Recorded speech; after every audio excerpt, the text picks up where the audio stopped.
বলে হুজুর আপনি ওয়াজ করলেন যে ব্যক্তি 5 ওয়াক্ত সালাত সময় মতো আদায় করতে পারবে আপনি তার হাত ধরে জান্নাতে নিয়ে যাবেন। নবী গো আমি বাড়ি যাই আমার বিবির কাছে ওয়াজটা করি। আমার বিবি ডাকতে বলে স্বামী রে জীবনে টাকা চাই না বাড়ি চাই না কিচ্ছু চাই না, আপনার কাছে একটা মাত্র দাবি করে যায় আমি যেন 5 ওয়াক্ত সালাত আদায় করতে পারি সেই দোয়াটা আপনার কাছে চাই আর সেই সুযোগটা চাই। ইয়া রাসূলুল্লাহ ইয়া হাবিবাল্লাহ আমাদের স্বামী স্ত্রী মিলে একমাত্র একখানা কাপড় যখন আযান পড়ে যায় মসজিদে আযান পড়ে যায় আমি ওই কাপড়টা পরে আপনার পিছে নামাজের জন্য চলে যায়। আমার বিবি উলঙ্গ হয়ে গর্তের মধ্যে বসে থাকে, সালাম ফিরায় আমি একদড়ি বাড়িতে আসি, বাড়ি আসি গর্তের মধ্যে ঢুকে যায়, ঢুকিয়া কাপড়টা খুলে দিয়ে আমার বিবি পণ্যে দিয়া আমার বিবি পরিধান করে। ইয়া রাসূলুল্লাহ ইয়া হাবিবাল্লাহ এই কাপড় পরিধান করে নামাজে দাঁড়া যা। আপনি যখন সালাম দিয়েছিলেন তখন আমার বিবি নামাজের মধ্যে ছিল আর আমি উলঙ্গ অবস্থায় গর্তের মধ্যে বসেছিলাম। ইয়া রাসূলুল্লাহ ইয়া হাবিবাল্লাহ কারণ আমি উলঙ্গ অবস্থায় থাকার কারণে আপনার সালামের জবাব দিতে পারি নাই। আমার নবী চোখের পানি ছেড়ে ডাকতে বলে আনসারীরা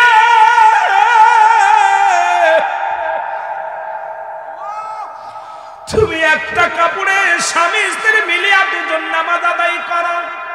আমি নবী আদা করলাম, আমি নবী কথা দিলাম ইয়াউমুল কিয়ামতের ময়দানে আমি তোমাদের স্বামী স্ত্রী তোমাদের দুজনকেই সঙ্গে করে জান্নাতে নিয়ে যাব। জোরে জোরে চিল্লায়া বলা যাবে না মারহাবা। এরে দয়াল নবী বিহনে আপন বলতে কেহ নাই জগতে, বলে না আপন বলতে আরো জোরে বলেন আমার দয়াল নবী বিহনে আপন বলতে কেহ নাই জগতে। আরে ভেবে দেখি আমি সবই মিশে অগমিশে মায়ার সংসারে আপন বলতে কেহ নাই জগতে, বলে না আপন বলতে ও নবী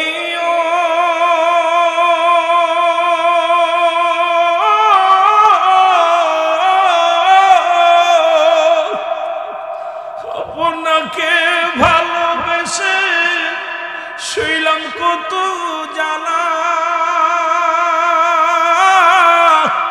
গলাতে পড়িলাম আমি কলঙ্কেরি মালা, ভয় করি না কোন জ্বালা নবী ভয় করি না কোন জ্বালা, যদি পায় একবার আপনাকে আপন বলতে কেহ নাই জগতে, বলে না আপন বলতে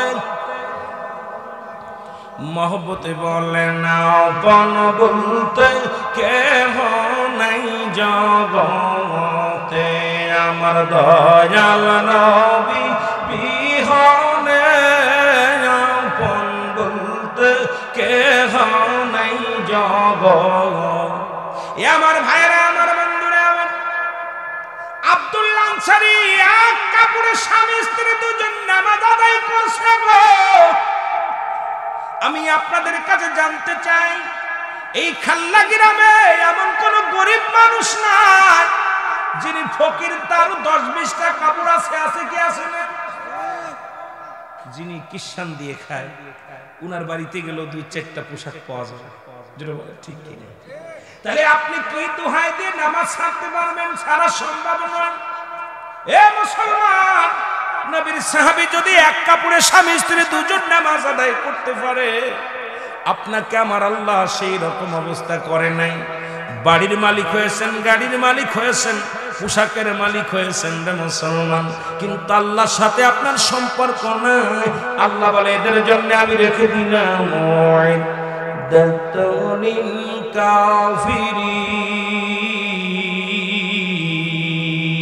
এই কাফের বেঈমান মুনাফিকদের জন্য আমি আল্লাহ প্রস্তুতি করে রাখলাম।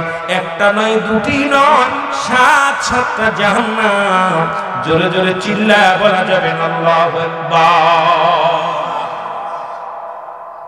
প্রস্তুতি আছে, আল্লাহ রেখে দিচ্ছে।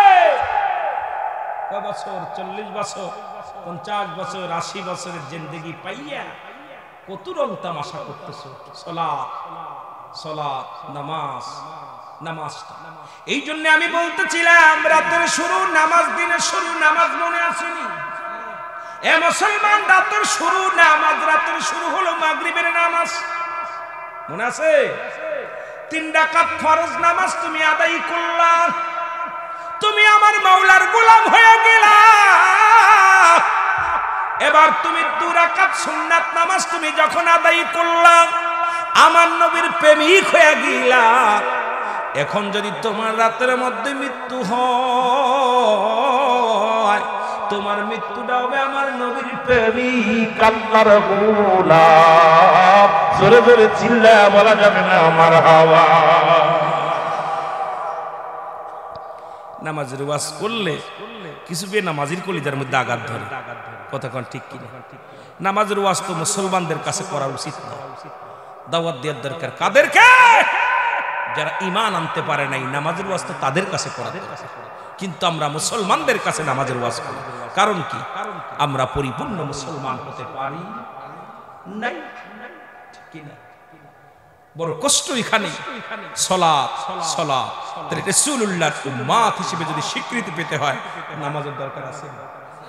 কথা বলেন, আল্লাহর গোলাম হতে হলে যদি নামাজের দরকার আছে কি? যেটা বলেন আছে। আমরা কার? এই জমিন কার? আসমান কার? সবকিছুর মালিক কে? আল্লাহ। আমরা ইবাদত করব কার? আরো জোরে বলেন কার? এত কষ্ট হয় কেন? এত কষ্ট হয় কেন? সেই মাওলার ইবাদত করতে গেলে কেন এত কষ্ট হয়? এই জন্য ওই তৎকালীন জামানাও ঈমান বেঈমান ছিল, এখন আছে। আল্লাহ বলে আমিনান নাস, মানুষের মধ্যে ব্যাকুল তারা বলবে আমান্না, তার ঈমান আছে বিল্লাহি, আল্লাহর প্রতি। ওই জামানাও ছিল, এখনো আছে। আমিনান নাস, নাস শব্দের অর্থ মানুষ। নাস শব্দের অর্থ মানুষ। নবীজিকে বলতেছে আল্লাহ হাবিব, আপনার কাছে কিছু মানুষ আসবে, তারা বলবে আমরা ঈমানদার, আমরা মুমিন, আমরা মুত্তাকিন। এখন অনেকের মুখে দাঁড়িয়ে আছে, নামাজ পড়ে না, টুপি মাথায় দেয়, নামাজ পড়ে না। মুসলমানের গর্ভে জন্ম নিছে, গরু ছাগল সবই খায়, হালাল প্রাণী খায়, নামাজ পড়ে না। তাহলে এই সমস্ত আল্লাহকে ধোঁকা দেয়। এখন আল্লাহ ডাক দিয়ে বলে হাবিব, আমিনান নাস, মানুষের মধ্যে মা কোন তারা বলবে আমান্না, তার ঈমান আছে বিল্লাহি, আল্লাহর প্রতি, বিনাউল আখির, আখিরাতের প্রতি বিশ্বাস স্থাপন করছে। আমানুল মুমিনিন, ওরা মুমিন মুত্তাকিন বলে দাবি করবে। এখন দাড়ি টুপি জুব্বা লাগাইয়া অনেক দাড়িওয়ালা আছে, ফজরের নামাজ যায় না। কথা কয় না কেন? দেখলে মনে হয় ভালো ভালো মৌলবী, রাগ করেন না। আবার কইবেন হুজুর দাঁড়িয়ে লাগের পিছে না, দাঁড়িয়ে লাগের পিছে লাগছি না। কারণ লিবাসের মধ্যে ইসলাম ঢুকাইছে। দেখলে পারে টুপি মাথায়, মাশাআল্লাহ। অনেক সময় দেখা যায় বাজারে গেছে, টুপি আছে মাথায়, পাঞ্জাবি গায়ে আছে, কিন্তু জোহরে আসরের নামাজ পড়ে না, মাগরিবের সময় নামাজ পড়ে নাই। কারণ নামাজটা আদায় করে নাই, কারণ তারা আল্লাহর সঙ্গে বন্ধুতাই নাই, আছে দুনিয়ার সাথে সম্পর্ক করে ফেলেছে। এই যে নবীজি বলছে এই দুনিয়াটা হলো পচা দুর্গন্ধ মরি, মানুষের চরিত্র হলো কুকুরের চরিত্র। কুকুর যেমন দুনিয়ার সম্পদ পাইলে খুশি হয়, মানব তবে শেষ জামানার মানুষগুলো সম্পদ পাইলে খুশি হবে, আল্লাহর দ্বীনের জন্য বেজার থাকবে, আল্লাহর দ্বীনের প্রতি রুজু হবে না, দুনিয়ার প্রতি রুজু হবে। এরা দুনিয়া থেকেই তারা বিপদকারী হবে, হাসরের ময়দানে তারা বিপদকারী হবে। জোরে বলেন ঠিক কিনা? আরো জোরে বলেন ঠিক কিনা?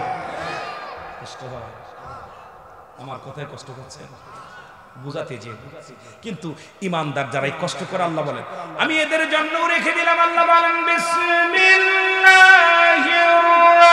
রাহমানির রাহিম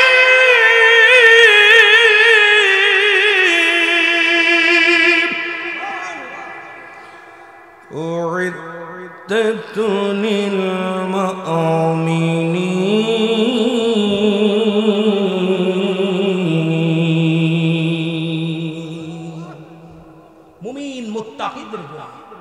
সংবাদটা আল্লাহ বলে আমি যারা এই যে রাত জেগে যারা এই শীতের রাত্রে ওযু করে ঠান্ডা পানি দিয়ে যারা ওযু করে নামাজ আদায় করতেছে, যারা হালাল খাইতেছে, যারা কষ্ট করতেছে, যারা জান্নাতের পাগল, আমি তাদের জন্য প্রস্তুতি করে রাখছি ঈমানদারদের জন্য, মুমিনদের জন্য 8টা জান্নাত। কয়টা জান্নাত? আপনারা খাল্লা গ্রাম চেয়ারম্যান পাইছেন, একটা দাপট আছে, যা দাবি করতে পারবেন, ঠিক কি না? কথা বলেন ঠিক কি না? আমার ভাইরা, আমার বন্ধুরা, আমার গভীর মনোযোগ। আর এই পথে আসার জন্য যুগে যুগে নবীজিকে পাঠাইলেন আল্লাহ। বলেন আল্লাহর নবী বলেন, কি বলেন শুনে নেন। নবী বলেন হায়াতি খায়রুল লাকুম ওয়া মামাতি খায়রুল লাকুম। নবী বলেন উম্মতিরা রে শুনে নাও। আজকে কথাগুলো বুঝাইতে যায় অনেক কথা চলে আসবে। দাদু ভাইয়েরা, প্রাসঙ্গিক বাদানরে আনুষঙ্গিকভাবে অনেক আলোচনা চলে আসে। একটা কথা বলতে গেলে আর একটা কথা জোড়ায় চলে আসে। মূল আলোচনার মধ্যে আমাদের থাকা লাগবে। নবীজি কি বলে শুনে নেন। নবীজি বলতেছে উম্মতিরা রে, আমি নবী দুনিয়ার মধ্যে আগমন করলাম, এটা আমার উম্মতের জন্য বড় কল্যাণকারক। জোরে বলেন মারহাবা। আর একটু জোরে। আমি নবী দুনিয়ার মধ্যে আগমন করেছি আমার উম্মতের জন্য কল্যাণকারক। এ আলেম ওলামা, নবী যারা চেনো না, শরীয়ত, তরিকত, হাকিকত, মারফাত, ইসলামী মানে ইহসান, কালিমা, নামাজ, রোজা, হজ, যাকাত, আগুন, পানি, মাটি, বাতাস। আজকে বোঝার জন্য প্রতিটা মানুষের মধ্যে 4টা রং আছে। 1 নম্বর আগুন, পানি, মাটি, বাতাস। মারহাবা বলেন না? প্রতিটা মানুষের মধ্যে 4টা রং আছে। কয়টা রং? জোরে বলেন কয়টা রং? 4টা রং দিয়ে আগুন দিয়েছে দেহের মধ্যে, পানি দিয়েছে দেহের মধ্যে, বাতাস দিয়েছে দেহের মধ্যে, মাটি দিয়েছে দেহের মধ্যে। নবী কি বলে এখন আমার বাজানেরা শুনে নেন। নবী বলে উম্মতিরা রে, আমি নবী দুনিয়ার মধ্যে আগমন করেছি আমার উম্মতের জন্য বড় কল্যাণকারক। কারণ আমি নবী আমার উম্মতের সঙ্গে চলাফেরা করেছি, আমি নবী আমার উম্মতের সঙ্গে কথাবার্তা বলেছি, আমি নবী আমার উম্মতের মতো ঘর সংসার করেছি। এখন এই যুগে আমাদের অনেক আলেম ওলামা কয় নবীও মানুষ, আমরাও মানুষ। নবীরা হলো গুনাহ থেকে মুক্ত, আমরা গুনায় যুক্ত। নবীরা হলো মাসুমের মাসুম, আমরা হলাম গুনাহ মার্কা মানুষ। এ মুসলমান, শরীয়তের দিক তাকাইবেন নবী, নামাজের দিকে তাকাইবেন নবী, সংসারের দিকে তাকাইবেন নবী। ও মুসলমান, যেদিকে যাবেন সেদিকেই নবী। নবী কি জোরে বলেন ঠিক কি না? কোথায় বাদ দিবেন আমার নবীরে? নবী বলেন হায়াতি খায়রুল লাকুম, আমার হায়াতের জিন্দেগিটা আমার উম্মতের জন্য কল্যাণকারক। আবার নবী বলেন মামায়াতি খায়রুল লাকুম, আমার নবীকে আমি দুনিয়া থেকে বিদায় নিয়ে গেলাম, এটা আমার উম্মতের জন্য বড় কল্যাণকারক। এই জন্য কল্যাণকারক কারণ আমার উম্মতিরা পৃথিবীর মধ্যে যদি কোনো ভালো কাজ করে, আজকে যেমন খাল্লাবাসী জান্নাতের বাগান সাজাইলো, আমার আল্লাহর দরবারে আমার নবী কেন্দে কেন্দে বলে আমার আল্লাহ, ওই খাল্লা গ্রামে স্বপন চেয়ারম্যান সাহেব তোমার জিকির করেছে, জান্নাতের বাগানে বসেছে আল্লাহ, আমি তার জন্য প্রশংসা করি। আমার আল্লাহ, আমার অমুক উম্মত, আমার অমুক গ্রামে অমুক উম্মত তোমার জন্য পাগল গো আমার আল্লাহ। ও মুসলমান শুনে নাও, এই প্রশংসা করে আমার আল্লাহর নবী আমার আল্লাহর দরবারে। আবার নবীজি বলেন কোন উম্মত যদি গুনাহের কাজ করে, সঙ্গে সঙ্গে আমি নবী আমার উম্মতের তরফ থেকে আমার আল্লাহর দরবারে ইস্তেগফার করি, মাফ চাই। আমার আল্লাহ অমুক গ্রামে স্বপন মাস্টার সাহেব অন্যায় করেছে, আল্লাহ তুমি তারে মাফ করে দাও। পৃথিবীর মধ্যে অন্যায় করে ছেলে মাফ চায় বাবা, অন্যায় করে গ্রামের ছেলে মাফ চায় চেয়ারম্যানের মেম্বার যাইয়া। এই খাল্লা গ্রামের চেয়ারম্যান সাহেব বলতে পারবে এর মধ্যে কত সন্ত্রাসীর জন্য মাফ চাওয়া লাগছে। এই গ্রামের নালিশ ওই গ্রামে যা মাফ বলা লাগছে, এই গ্রামের মাতবার যাইয়াছে, মাতবার যে মাফ চাইছে। বাবা এমন নবীর উম্মত হয়েছি, ভুল করি আমি ক্ষমা চাই আমার নবী, সেই নবীর পক্ষে থাকা লাগবে কি লাগবে না? ওয়াজ বুঝে নিবেন, খালি খালি ঠান্ডা মাটির মধ্যে বয়া লাভ নাই। এত কষ্ট করে আসছেন, কিছু নিয়ে যেতে হবে। নবীজি বলতেছেন কথা বলে, অন্যায় করে ছেলে মাফ চায় বাবা, অন্যায় করে গ্রামের ছেলে মাফ চায় চেয়ারম্যান গোপনে যায়। ভাই যান, আপনার মিলে যান, আমি ওদের তরফ থেকে মাফ চাই। আমার নবী পৃথিবীর মধ্যে এমন নবীর উম্মত হয়েছি, ভুল করি আমি ক্ষমা চাই আমার নবী, সেই নবীর পক্ষে থাকার দরকার আছে কিনা? এরি আমার মনের জল্পনা কল্পনা, নবী যাব আমি সোনার মদিনায়, বলো যাব আমি। আওয়াজ আওয়াজ হবে, আওয়াজ হবে, আওয়াজ। যুবকেরা, যুবক তো মাহফিলে নাই, যুবকরা যদি গানের প্যান্ডেল হতো, যদি বলতো হই হই কাণ্ড রই রই ব্যাপার, আসিতেছে এক ঝাঁক ডানা কাটা পরি নাচিবে কোমলা সুন্দরী, একটারও ঠেলে ফেলানো যেত। সবগুলো চেয়ারম্যানরা কইতো স্যার স্যার ভাই বন্ধু আমরা টাকা দিব, খাতি দিব, সব দিব, আর এত সুন্দর বাগান মেলানোর পরেও আমার পাগলেরা আসে না। এ যুবক, তুই যে বুড়া হয়ে মরবি এমন কোনো গ্যারান্টি নাই, দুনিয়া থেকে বিদায় নিয়ে যাবি। এরে আমার মনের জল্পনা কল্পনা, নবী যাব আমি সোনার মদিনায়, বলো যাব আমি, এরে যাব আমি সোনার মদিনায়, বলো যাব আমি। এরে আমার মনের জল্পনা কল্পনা, নবী যাব আমি সোনা। এর নবীজিকে ভালোবাসি, মনটাই আমার অনেক খুশি, নবীজিকে ভালোবাসি, মনটাই আমার অনেক খুশি। নবীজিকে ভালোবেসে তৃপ্তি মেটে না, বলো নবীজিকে ভালোবেসে তৃপ্তি মেটে না, না গো যাব আমি সোনা। আর জোরে বলেন যাব আমি সোনা। এরে আমার মনের জল্পনা কল্পনা, নবী যাব আমি সোনা। এর নবীর নামে এত মধু, নবীর নামে এত জাদু, ডাকিলে মনে হয় মধু, নবীর নামে এত জাদু, ডাকিলে মনে হয় মধু। এই মধু কোথাও মেলে না, না গো যাব আমি সোনা। এরে আমার মনের জল্পনা কল্পনা, নবী যাব আমি। আল্লাহ কবুল করো, জোরে বলে না, আরো জোরে বলো। এ দুনিয়ার মুসলমান গভীর মনোযোগ। এই জন্য বলতেছিলাম নবী লাগবে কবরে, নবী লাগবে মিজানে, নবী লাগবে ফুলসিরাতে, নবী লাগবে আমাল কিয়ামতের ময়দানে। নবী বিনে কোনো বান্ধব নাই, নবী বিনে কোনো দুরুদি নাই।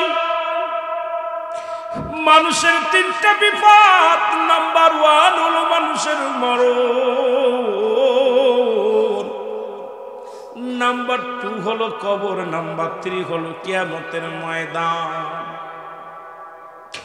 হে দুনিয়ার মুসলমান শুনে দাও, পৃথিবীর মধ্যে আসল সিরিয়াল আছে, যার সিরিয়াল নাই রে। দেখা যায় বাবার কাঁধে সন্তানের লাশ, সন্তানের কাঁধে বাবার লাশ, ভাইয়ের কাঁধে ভাইয়ের লাশ। এই পৃথিবীর মধ্যে সন্তানের লাশ যে বহন করেছে মুসলমান, যারা সন্তানের লাশ বহন করেছে সেই বাবা জানের সন্তানের লাশ কত ভারী। ওই বাবার জিগাইবেন, বাবা বলবে দুনিয়ার মানুষ ওই আসমান জমিনের মধ্যে এই আসমানটা যত ভারী, আমার সন্তানের লাশ কেন তার চাইতে অধিক ভারী। এই পৃথিবীর মধ্যে বাবার লাশ সন্তান যারা কাঁদে নিছে, এই গোরস্থান বাসীরে কবরে শুয়া দিছে, ওই ছেলে জানে, ওই মেয়ে জানে, ওই বাবায় জানে সন্তানের লাশ কত ভারী। আমার ভাইরা, আমার বন্ধুরা, এমন আল্লামা মুফতি আমজাদ আলী সাহেব একটা কিতাব লেখলেন, কিতাবের নাম্বার শরিয়া। এই কিতাবের মধ্যে লিখতে যা বললেন, দুনিয়ার মানুষ শোনো,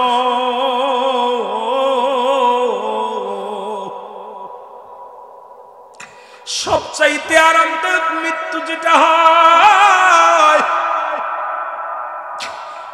মুসলমান নামাজের মধ্যে মৃত্যু হয়, ঘুমের মধ্যে মৃত্যু হয়, খানা খাইতে যে মারা যায়, রোড অ্যাক্সিডেন্ট করে মারা যায়। এই মৃত্যুটা হলো 70টা তাজা উটের গায়ের চামড়া জবাই না করিয়া উল্টো দিকে টান দিয়ে লবণের মরিচ লাগাই দিলে যতটুকু যন্ত্রণা হয়, এর চাইতে 70 গুণ যন্ত্রণা হলো একটা সাধারণ মৃত্যুরে মুসলমান। অনেকেই মরণকালে পায়খানা করে দেয়, অনেকেই মরণকালে প্রস্রাব করে দেয়, অনেকেই মরণকালে জিহ্বাটা বড় হয়ে যায়, অনেকের মরণের সময় চোখ দুটি বড় বড় হয়ে যায়। তাদের মৃত্যুটা কত কঠিন হয়, কত মানুষের দাপন করাইলা গো,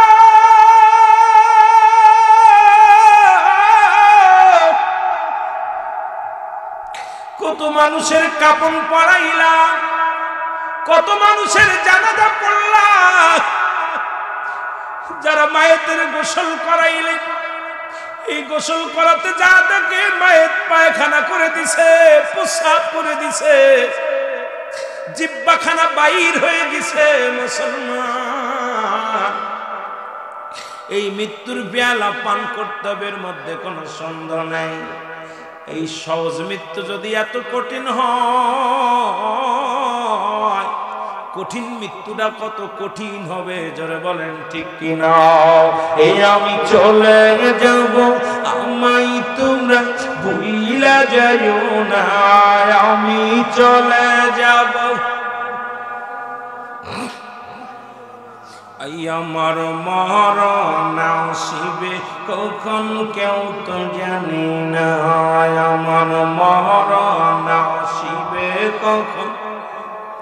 জোরে জোরে চিল্লায় বলেন, আমার মরণ আসিবে কখন কেউ তো জানি না।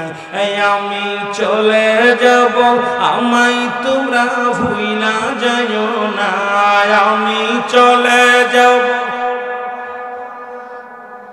একটু মহব্বতে বলেন, আমি চলে যাব, আমায় তোমরা ভুইলা যাইও না, আমার মরণ আসিবে কখন কেউ তো জানি না, আমার মরণ আসিবে কখন। টাকা পয়সা দালান কোঠা যাহা করাছি, সব কিছু ফেলাইয়া যাদি একাই চলেছি রে আমি, সব কিছু ফেলাইয়া যাদি একাই চলেছি। আমি যাবার বেলায় ভেবে দেখি আমার কেহ নাই, আমি যাবার কালে ভেবে দেখি আমার মরণ আসিবে কখন কেউ তো জানি না, আমার মরণ। যাদের মরণের ভয় আছে রে বাজারে, একটু জোরে জোরে আবার সাথে বলেন যে আমার মরণ আসিবে কখন কেউ তো জানি না, আমার।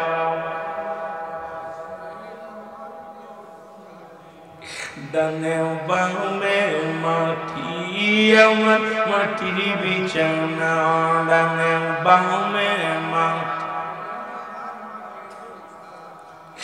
এ দুনিয়ার মুসলমান,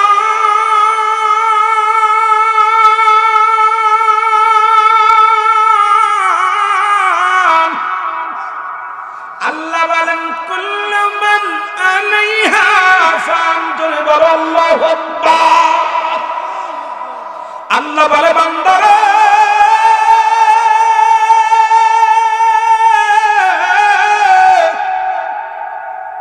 এই জমিনটা আমি রাখবো না, এই জমিনের মধ্যে যত মাটি আছে গো, সমস্ত মাটিগুলো আমি আল্লাহ পুড়ে তামা বানায় দিব। এত মস্তানি কেন রে বাবা?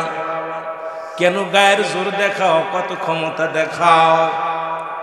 যাদের ভয়ে খান্দাবাসীর মানুষেরা উঠতে পারত না, আজকে তারা কবরে শুয়ে আছে। কবর উপরে দিয়ে কুত্তা শেলে পায়খানা করে, খেদানোর মতো ক্ষমতা নাই। যারা এই এলাকার মধ্যে মস্তান ছিল, যাদের দাপটে এলাকার মানুষ থরথর করে কাঁপত, আজকে তাদের কবর উপরে দিয়ে গরু ছাগলে ঘাস খায়, কবর থেকে খেদানোর মতো ক্ষমতা আল্লাহ দেয় নাই। এর কত রাজা, কত বাদশা পৃথিবীর মধ্যে আসলো, আবার চলে গেল। কেউ চিরদিন থাকবে না, থাকা সম্ভব নয়।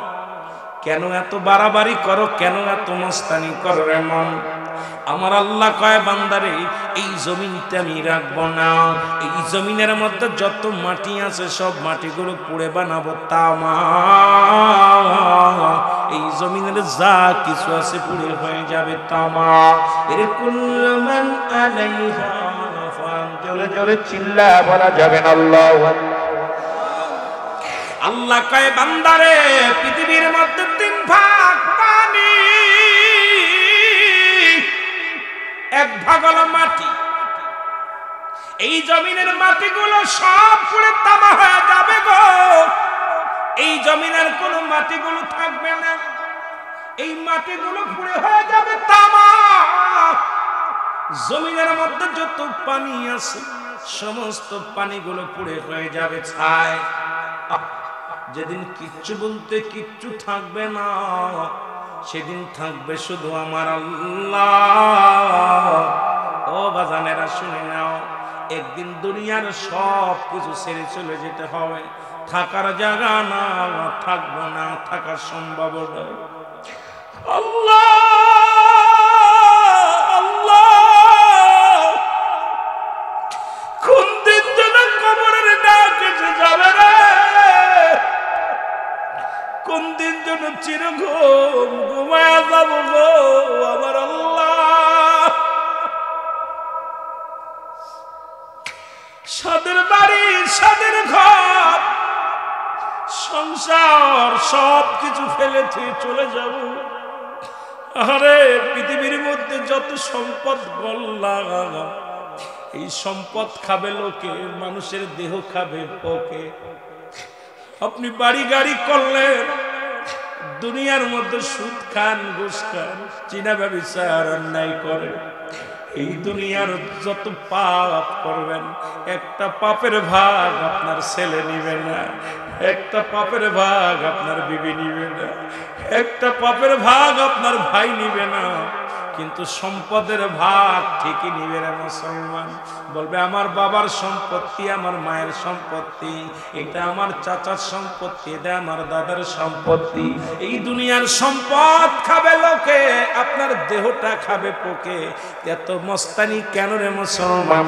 এই দেহটা যেহেতু পোকে খেয়ে ফেলবে, এই দেহটাকে এমন ভাবে গড়তে হবে গো, এই দেহটা যেন কবরে পোকামাকড়ের খাবার না হয়।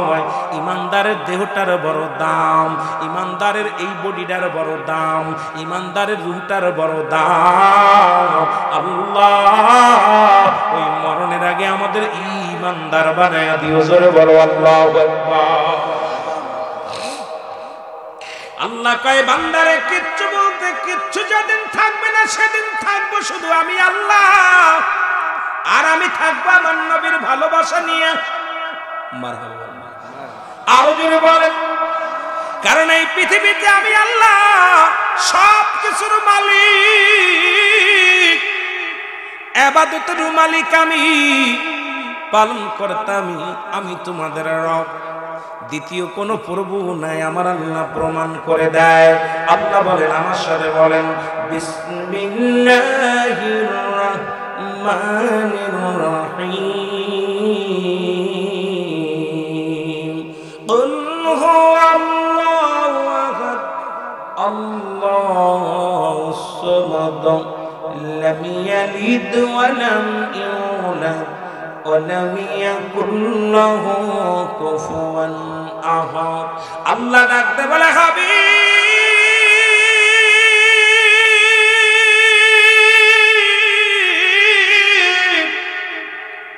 আপনি জানাবেন আমি আল্লাহ, আমি আল্লাহ, দ্বিতীয় নাই। ইবাদত পাবে কে, গোলামি করব কার? জোরে বলা যাবে, আরেকটু জোরে। যারা চন্দ্রের কাছে সাহায্য চায়, প্রতিমার কাছে সাহায্য চায়, যারা অনেক খোদা বানায় ইবাদত বন্দেগী করে, তাদেরকে আপনি জানায়া দেন আমি আল্লাহ, আমার কোনো দ্বিতীয় নাই, কারো জন্ম দিই নাই, পৃথিবীর মধ্যে কারো থেকে জন্ম নিই নাই, আসমান জমিনের মধ্যে আমার সমতুল্য, আমার সমকক্ষ আর একটাও নাই। এই জন্য ইবাদত করব কার? জোরে বলেন কার? বন্দেগী করব কার, গোলামি করব কার? এই জমিনের মালিক কে? আসমানের মালিক কে? হায়াতের মালিক কে? রিজিকের মালিক কে? ও মুসলমান, মরণের মালিক কে? সব কিছুর মালিক আমার আল্লাহ। জোরে চিল্লা বলেন আল্লাহু আকবার। আর একটু জোরে বলেন আল্লাহু আকবার। আল্লাহ কয় কারো জন্ম দেই নাই, কারো থেকে জন্ম নেই নাই। আর আমার সমতুল্য, আপনি চেয়ারম্যান তো চেয়ারম্যান, ইউনিয়নের চেয়ারম্যানের সমতুল্য আর কেউ আছে? পার্লামেন্টে অনেক মেম্বার আছে, এখন মেম্বার যদি আমি চেয়ারম্যান মেনে নিবেন? কথা কন। এখন চেয়ারম্যান তো চেয়ারম্যান, কথা কন ঠিক কিনা? এমপি তো এমপি, মন্ত্রী তো মন্ত্রী। আল্লাহ কয় আমি এক, আমার কারো থেকে জন্ম নিই নাই, কারোর জন্ম দিই নাই। আর আমার সমতুল্য, আমার সমকক্ষ কেউ নাই। সুতরাং ইবাদত বন্দেগী করব কার? দ্বিতীয় ডানে বামে ঘোরার কোন জায়গা, বামেও সাইড নাই, ডানেও সাইড নাই, সামনেও সাইড নাই, পিছনে সাইড নাই। গোলামি করব কার? মনে থাকবে, মনে থাকবো। একটু মহব্বতের সঙ্গে দুরূদ শরীফ পড়েন। আল্লাহুম্মা সাল্লি আলা نبينا وشفيعنا مولانا محمد اللهم صل على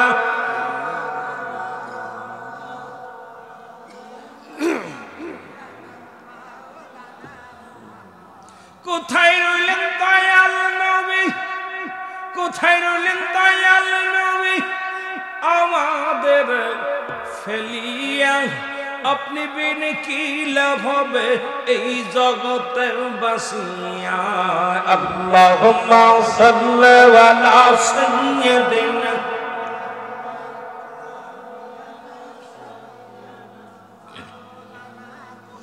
আদম যখন মাটি পানি, মর নবীজি খুদ রাসূল। মারহাবা বলেন। আহা, কোন নবীর উম্মত?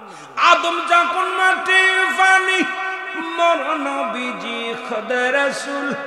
তার উপরে পড়েন দুরুদ, তার উপরে পড়েন দুরুদ। ফেরার আল্লাহ ফেরেশতা কুল আল্লাহুম্মা সাল্লি আলা নবীনা শাফিয়ানা। আরো জোরে বলেন আল্লাহুম্মা সাল্লি আলা।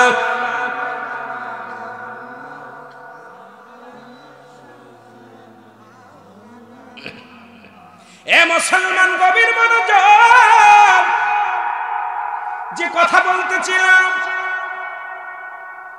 এই পৃথিবীর সব কিছু যেদিন শেষ হয়ে যাবে, আমার বাজানেরা, মৃত্যু তো সবারই হয়ে যাবে।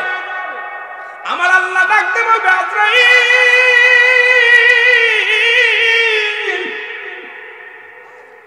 আর কজন জিন্দা আছে? আল্লাহ, পৃথিবীর সমস্ত কুল কায়নাত, আসমান জমিন যা কিছু ছিল সব কিছু আমি চূর্ণ বিচ্ছিন্ন করে দিছি।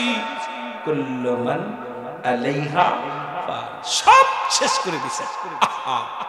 কথা বুঝেন? একটা আয়াতের তাফসীর ব্যাখ্যা করতে গেলেই রাত শেষ। ওয়াজ তো যেভাবে আমাকে আবার বলছে, বলা পরে একটু মরণের দিকে যেতে গেছি, কবরের দিকে যেতে যে সময় দিতে পারবো কি জানি না। তবে বাবা সবকিছু শেষ করে ফেলেছি। আল্লাহ বলবে আজরাইল, এখন কে কে জিন্দা? মাবুদ আজরাইল গণনা করে দেখে, হুজুর আল্লাহ আজরাইল আলাইহিস সালাম বলে, আল্লাহ 4 জন ব্যক্তি আমরা জীবিত আছি। কে কে? আল্লাহ, আমি আজরাইল, বাকি আছে আপনার ইসরাফিল, বাকি আছে আপনার মিকাইল, বাকি আছে আপনার জিব্রাইল। জোরে জোরে চিল্লা বলো মারহাবা। সব কি শেষ? হ্যাঁ, সবকিছু আমি শেষ করে দিছি। একটু পরে আখেরি মোনাজাত, প্রধান বক্তা যখন শেষ বক্তা ওয়াজ করে সব শেষ, 2-4 ঘন্টা পরে 12টার পর থেকে এখানে আর কেউ থাকবে না, আখেরি মোনাজাত হয়ে যাবে। আজরাইল কাল্লা কয়জন বাদ আছে? আল্লাহকে কয়জন আছে? কাল্লা এখন আপনি আর আমরা 4 জন। কয়জন? কেডা কেডা? হযরত আজরাইল আলাইহিস সালাম, হযরত জিবরাইল আলাইহিস সালাম, হযরত মিকাইল আলাইহিস সালাম, হযরত ইসরাফিল আলাইহিস সালাম। কয়জন? কথা বলেন। বিশিষ্ট 4 জন সাহাবীর নাম মনে আছে? নাম কি? হযরত আবু বকর সিদ্দিক রাদিয়াল্লাহু তাআলা আনহু, হযরত ওমর ফারুক রাদিয়াল্লাহু তাআলা আনহু, হযরতে উসমান গনি রাদিয়াল্লাহু তাআলা আনহু, হযরতে আলী রাদিয়াল্লাহু তাআলা আনহু। মনে থাকবো? ওয়াজ এখন এইগুলো নিয়ে আমার পড়া লাগবে, ওযুর বিষয়, নামাজের বিষয়। কারণ এখন বিবেচনা করে দেখছি এখন বাংলাদেশের অধিকাংশ অঞ্চলে আমার সাধারণ ভাইদেরকে ধোঁকা দিতেছি আমরা। ওই যে কলম যে আমাদের মন মতো ওয়াজ করি, এখন আপনাদের কিছু দিতে পারি না, বড় কষ্ট লাগে। আমি তো সময় গুনি, আমি তো ভালো খাইতে দিচ্ছেন, বসতে দিচ্ছেন, মালও কামাই নিয়ে যাচ্ছি, কিন্তু আমরা কি দিতেছি আপনাদেরকে? দেওয়ার দরকার। বাংলাদেশে যে সমস্ত ভাইটাল বক্তা আছেন, শ্রোতাদের কিছু দাও না, ইয়াউমুল কিয়ামতের ময়দানে তোমার জিহ্বা কাটবে আগুনের কাছে দিয়ে। কারণ তোমরা বড় আলেম, তোমাদেরকে আল্লাহ ইলম দান করেছে, তোমরা সেই আলোচনাগুলো ছড়িয়ে দাও মানুষের মধ্যে। আগের যুগে ওয়াজ শুনলে মানুষের অন্তর কাঁপতো, নামাজি হতো, বাবা পিতামার খেদমত যারা করতো না তারা করা শুরু করতো, দুনিয়ার পথে যারা থাকতো না দিনের পথে আসতো, সত্য পথে ফিরে আসতো। আর এখন আগের যুগে মসজিদ ছিল কাঁচা, মানুষের ঈমান ছিল পাকা। এখন মসজিদ হইছে পাকা, ঈমান একেবারে ফাঁকা। কথা কি আসে না মিশে? আগের যুগে মানুষ মসজিদে যাইয়া তাহাজ্জুদে নামাজ পড়তো, আপনার ইবাদত বন্দি করতো। এখন এসির মধ্যেও থাকতে চায় না, যায় ঠিক কিনা? থাকবি কেমনে? থাকা তো সম্ভব না, শয়তানের সোসায় পড়ে গেছি। জোরে বলেন ঠিক কিনা? তাহলে 4 জন ফেরেশতা জীবিত থাকবে। কয়জন? নাম কি? হযরত জিবরাইল আলাইহিস সালাম, হযরত মিকাইল আলাইহিস সালাম, হযরত ইসরাফিল আলাইহিস সালাম, হযরত আজরাইল আলাইহিস সালাম। এরে বাবা, আজরাইলের নামটা শুনলেই কেন যেন ভয় লাগে। কতক্ষণ ঠিক কি না? ইনি কি আইতো? কথা কয় না। আজরাইল কি আইতো? কি কয় না? কয় সবার জীবনে আজরাইল আইতো। জোরে বলেন ঠিক কি না? পৃথিবীর সব অস্বীকার করতে পারেন, কুল্লু নাফসিন যায়িকাতুল মাউত, এটা অস্বীকার করার মতো ক্ষমতা কারুর নাই। কেউ বলতে পারেন যে আমার মরণ নাই? কথা বলেন না কেন? এখান থেকে ফেরার কোন পথ নাই, রাস্তা নাই। কত বক্তা, কত বিদেশে গেছে, কত আপনার এলাকার অনেক মানুষ। এই কিছুদিন আগে দেখলাম আপনাদের ব্রাহ্মণবাড়িয়ার জমিনে, নবীনগরের জমিনে 3টা লাশ আসছে ইতালি থেকে। 3টা লাশ মারা গেছে, উপর থেকে কাজ করতে মারা গেছে, কফিন করে পাঠাইছে। একটা লাশ, তার ভিতরে আবার একটা লাশ হারিয়ে গেছে, কারণ লাশ অদল বদল হয়ে গেছে, দানাদা তাফন টাফন করা হয়ে গেছে।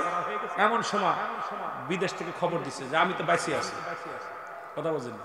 কখন কার লাশ কফিনে উঠবে, কখন কার লাশ সার্ভিয়ারি পালকিতে উঠবে, কখন কার দোকানে কাপড় অপেক্ষা করতেছে কেউ বলতে পারবে।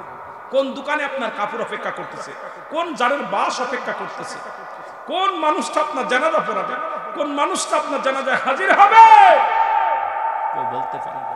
এখন জীবিত আছে। সকালবেলা মাইক আসবে, চেয়ারম্যান স্বপন সাহেব ইন্তেকাল করেছে রাত 10টায়, মরহুমের জানাজা। কি হবে? চেয়ারম্যান বলবে না মরহুম বলবে? কথা কয় না কেন? মরার সময় বলবে যে অমুক স্বপন মাস্টার সাহেব রাত 10টায় ইন্তেকাল করেছে, ইন্না লিল্লাহি ওয়া ইন্না ইলাইহি রাজিউন। জোরে বলেন ঠিক কি না? কথা কয় না কেন? ওয়াজ বোঝেন না? এরপরে বলবে মরহুমের জানাজার নামাজ সকাল 10টায় অনুষ্ঠিত হবে ওই গোরস্থান ময়দানে। মরহুমের জানাজা বলবে না স্বপন মাস্টারের জানাজা হবে? কথা বলে না কেন? ডাক্তারের কথা বলবে না, চেয়ারম্যানের কথা বলবে। কি বলবে? মরহুম। কি বলবে? ঘন মানে মিনিটের ভিতরে এক মুখেই বলতেছি অমুক ইন্তেকাল করেছে, মরহুমের জানাজা। তাহলে বলা গেল না যে চেয়ারম্যান সাহেবের জানাজা, মৌলানা সাহেবের জানাজা। তাহলে বোঝা গেল সেকেন্ডের মধ্যে একই জবান দিয়া জীবিতটারে মারলাম, মরাটারে মায়ের বানায় কবর দিলাম। জোরে বলেন ঠিক কিনা? এটা যদি আমাদের জ্ঞান থাকতো, দুনিয়ার এই দুনিয়া পাপী মানুষ, এই দুনিয়ার মানুষগুলো এত নিষ্ঠুর হতো না।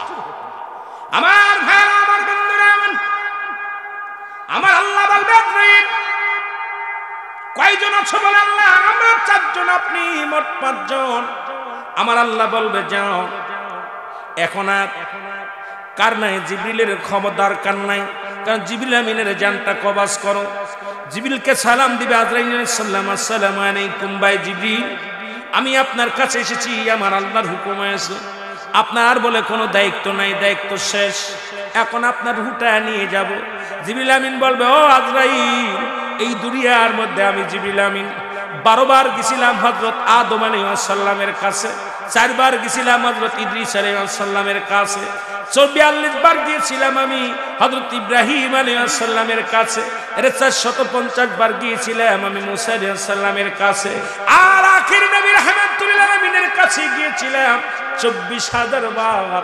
এই দুনিয়ার মধ্যে এই আদান প্রদান করেছে আমি জিবরিল আমিন, এখন আমাকে নেওয়ার খবর এসেছে, আমাকে চলে যেতে হবে, কি শুনাইলেন?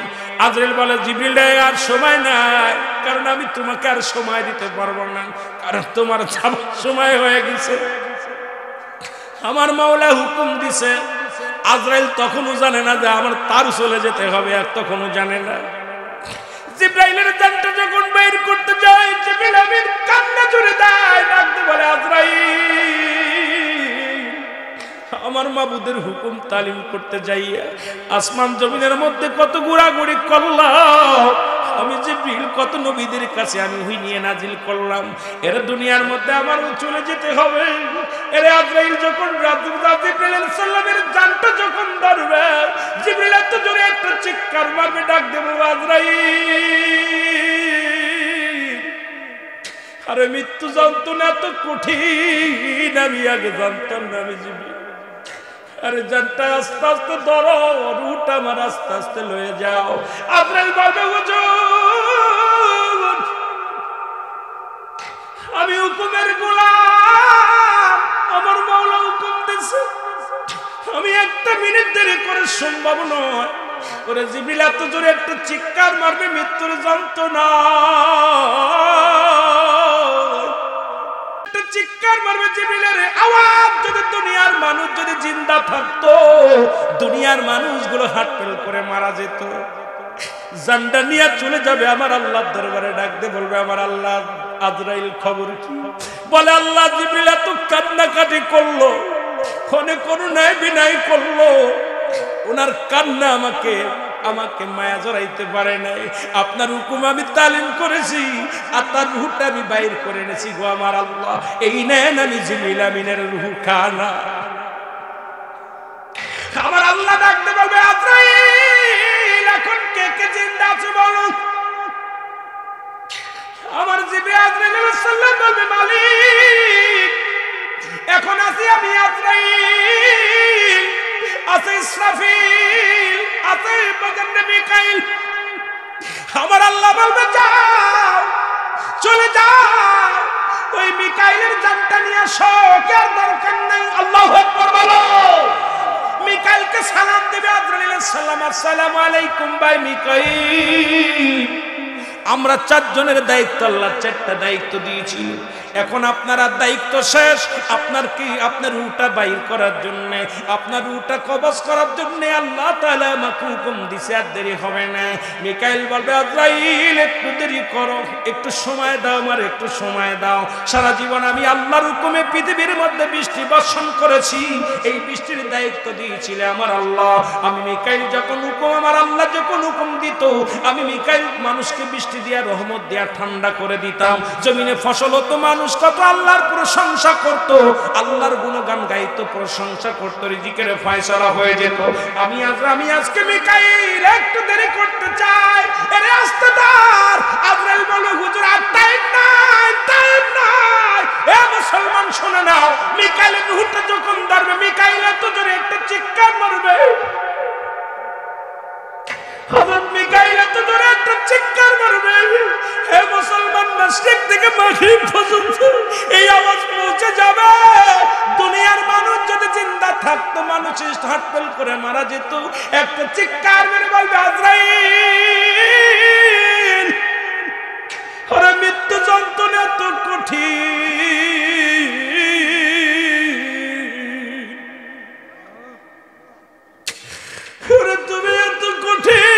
তুমি এত কঠিন হয়েও না, আমার রুহটা একটু আস্তে আস্তে বাইর করে মিকা। আমি মিকাইল বলতেছি, আমি আল্লাহর প্রেরিত একজন ফেরেশতা ছিলাম। আরে মৃত্যু যন্ত্রণা তো কঠিন রে। আজরাইল বলে কোন সময় নাই, আপনার অনুনাইবের সময় নাই, মওলার হুকুম আছে, আমাকে আপনি কেঁদে লাভ হবে না, আপনার কান্না দেখার সময় নাই, আপনার রাজারির কোন সময় নাই। মিকাইলের জানটা বাইর করে নিয়ে আসবে টান দিয়া। আমার আল্লাহ বলবে আজরাইল আর কজন আছে বাকি বলো। বলবে আমার মালিক এখন থেকে বাকি আছে আমরা দুজন। একজন হলো হযরত ইসরাফিল আলাইহিস সালাম, আরেকজন আমি আজরাইল আলাইহিস সালাম। বাকি আছেন আর আপনি মোট তিনজন। জোরে জোরে চিল্লায় বল আল্লাহু আকবার। মরণের কথা মানুষ মরণের স্মরণ রাখলা না, আজরাইল আসিলে পরে রক্ষা পাবি না। বলেন আজরাইল আসিলে পরে মহব্বতে বলেন মরণের কথা মানুষ মরণের স্মরণ করলা না, আজরাইল আসিলে পরে রক্ষা পাবি না।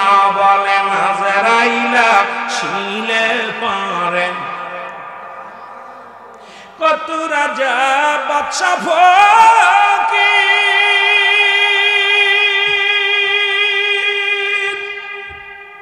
বিদায় নিলে ধরা থেকে দেখছি, কত রাজা বাদশা ফকির বিদায় নিলে ধরাতে দেখছি। কোন দিন যেন এসে যাবে, কোন দিন যেন এসে যাবে আমার চলে যাওয়ার ডাক। আজরাইল আসিলে পারে রক্ষা পাবি না। বলেন আজরাইল আসিলে পারে মরণের কথা মানুষ মরণের স্মরণ রাখলা না, আজরাইল আসিলে পারে রক্ষা। এ ভাইরা আমার বন্ধুরা, আমার আল্লাহ বলবে ডাকতে আজরাইল দূরে যাও, দেরি না। হযরত ইসরাফিল আলাইহিস সালামের রূহটা বাইর করে আনো, তবে সিংহা যেন জমিনের মধ্যে না পড়ে। সিংহাটা তুমি রেখে দিবা সযত্নে আসমানের মধ্যে। এ মুসলমান শুনে না, ইসরাফিলকে সালাম দিবে আজরাইল, আসসালামু আলাইকুম। হে ইসরাফিল, আপনার যাওয়ার সময় হয়ে গেছে, আপনাকে সালাম দিছি, আমার আল্লাহ হুকুম দিছি আপনার রূহটা বাইর করার জন্য। ইসরাফিল বলবে আমার একটা সিংহা ফুটে সব দুনিয়া আচ্ছন্ন বিচ্ছিন্ন হয়ে গেছে, আমার আল্লাহ আমার এত বড় দায়িত্ব দিয়েছে।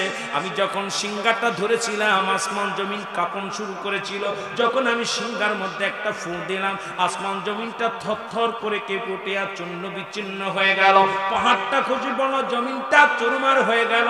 এখন আমি রয়েছি, তুমি আমার কি বলতে চাও? বলে আপনার রূহটা দিতে হবে। আজরাইল বলবে আপনার রূহটা দিয়ে দেন। মিকাইল আলাইহিস সালাম, মুসলমান শুনে নাও, ইসরাফিল আলাইহিস সালামের রূহটা কবজ করার জন্য হাতটা বাড়াইবে। এবার হাতটা দিয়ে রূহটা যখন ধরবে, ইসরাফিল আলাইহিস সালাম একটা চিৎকার মেরে কাঁদবে, আজরাইল ওর মৃত্যু যন্ত্রণা এত কঠিন, মরণের যন্ত্রণা এত কঠিন। আল্লাহু আকবার বলো। এ মুসলমান, রূহটা বাইর হয়ে যাবে। অনেক লম্বা আলোচনা, এই চার ফেরেশতা নিয়ে আলোচনা করলে ঘন্টা একটা দরকার গো। এ দাদু ভাইরা শুনেন, এবার আমার আজরাইল সালাম রূহটা নিয়ে আমার মওলার দরবারে পৌঁছায়া দিবে। এবার আল্লাহ বলবে আজরাইল আর কে কে আছে? বলে আমার আল্লাহ, এখন আপনি আর আমি। আল্লাহু আকবার বলেন। এখন কে আছে? বলে আপনি আর আমি। আমার আল্লাহ বলবে আজরাইল দেরি নয়, আর দেরি নয়, তোমার দায়িত্ব শেষ, এখন তোমার রূহটা দিয়ে দাও আমাকে, এখন আমি থাকবো একা, আর কেউ থাকবে না। আজরাইল আল্লাহ কি শুনাইলেন, এখন আমার রূহটা দিতে হবে। বলে হ্যাঁ, তো তোমার নিজ হাতে জানটা কবজ করা লাগবে। আজরাইল কাল্লা এটা কি শুনাইলেন, জীবনে কত মায়ের কান্না, কত বাবার চোখের পানি আমি আজরাইলের অন্তর ঘামাতে পারে নাই। আমার মালিক ডাকতে বলবে আজরাইল তোমার রূহটা দিয়ে দাও। এবার আজরাইল সাল্লাম নিজের রূহটা দেওয়ার জন্য নিজের মুখের মধ্যে হাতটা ঢুকায়া দিবে, ঢুকায়া রূহটা ধরবে, চিৎকার মেরে বলবে আল্লাহ মৃত্যু যন্ত্রণা এত বেশি কঠিন আমি জানতাম না, আগে যদি আমি আজরাইল জানতাম এই কঠিন দায়িত্ব আল্লাহ আমি নিতাম না। নারায়ে তাকবীর, নারায়ে রিসালাত, কোরআন হাদিসের আলো, আল হাদিসের আলো, হযরত মাওলানা রুহুল আমিন সিদ্দিকী সাহেব